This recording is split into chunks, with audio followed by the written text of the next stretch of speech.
I was born and raised here. I'm first generation Canadian. Having access to two cultures, so just being Canadian and then also having my parents' culture, they're Somali, you have access to these two very different worlds. And you never fully fit in one or the other. You're just in this sort of purgatory. So I think that hugely impacts, the way I see the world, Because stand-ups are not people, by nature, are not people that really fit in. Comedians are clowns, thoughtful clowns, but clowns nonetheless. So the laughter, super important. But I do really want people to really be thinking about like race and religion and privilege and all the other really heavier topics in our society.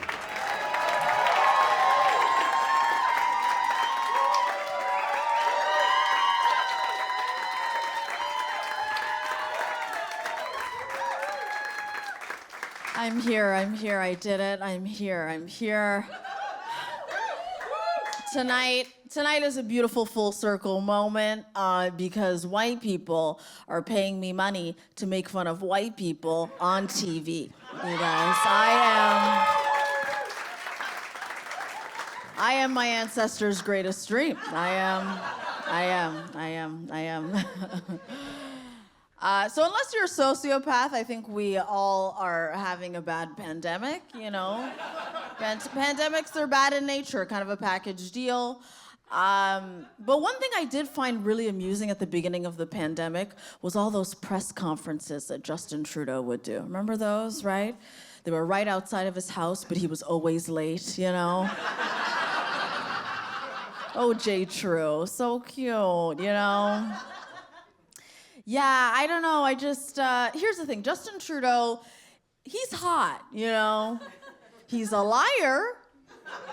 He's a hot liar, you know what I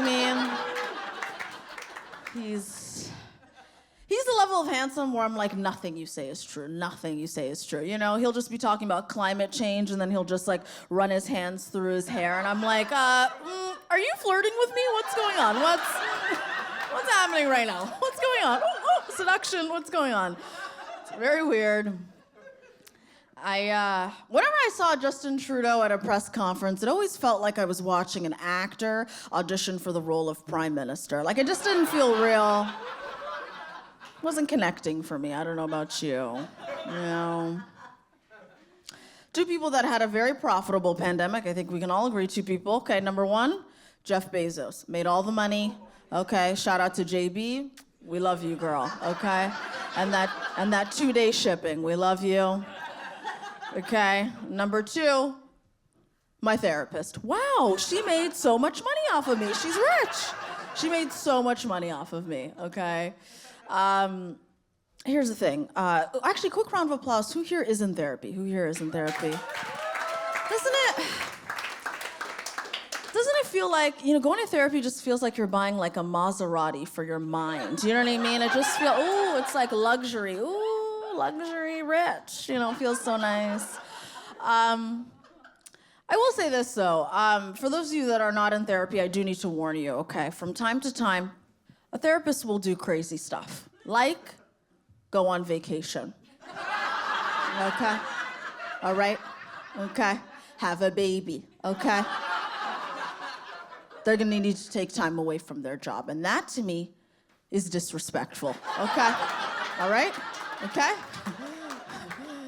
You got clingy clients, okay? We not well, okay? We not well.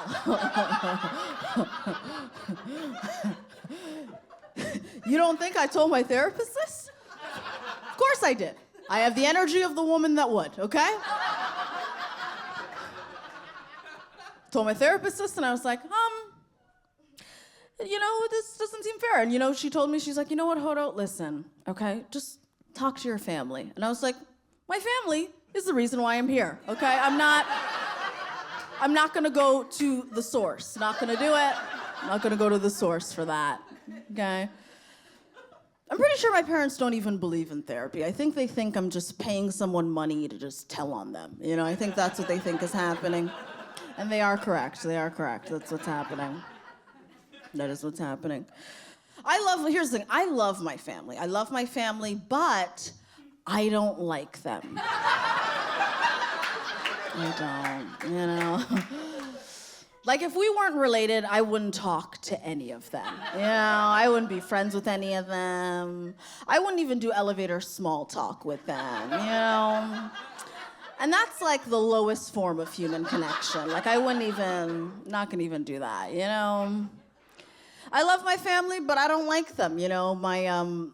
Sensing a little bit of some judgment from the crowd. This side in particular, not gonna call you guys out, but, so. Let me give you a specific example, okay? Are you guys just ever having a good day, and then you have a conversation with your mom? Now all of a sudden you're not having a good day no more, okay? It's like she took that one good day from you, you know?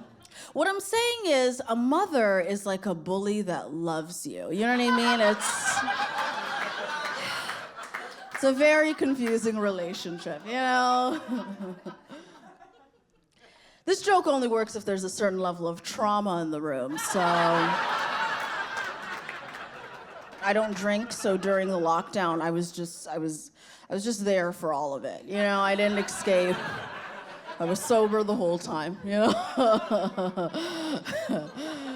And I needed to fill the void somehow. So I got a TikTok account. Needed another social media app in my life. Follow me at Hoodo Comedy. Shameless plug. Anyways, I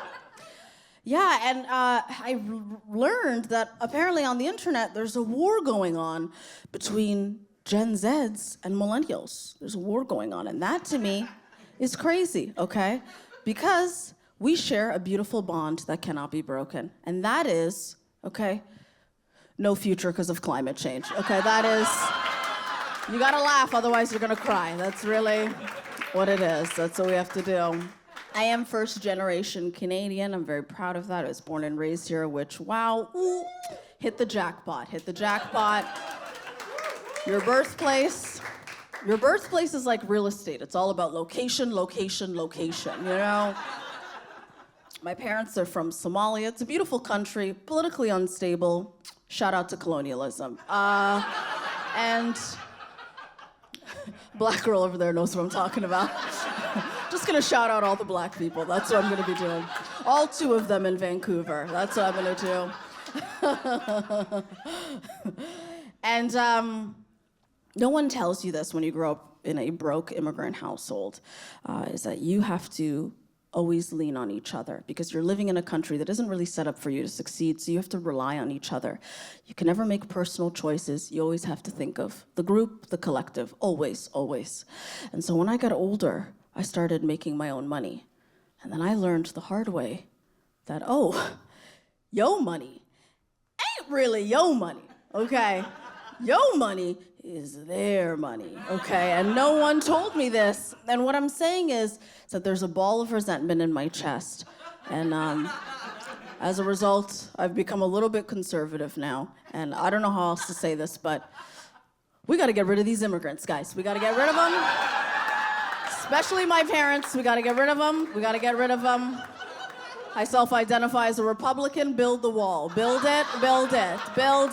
All right, my name's Hoodo Hersi. You guys have been great. Thank you.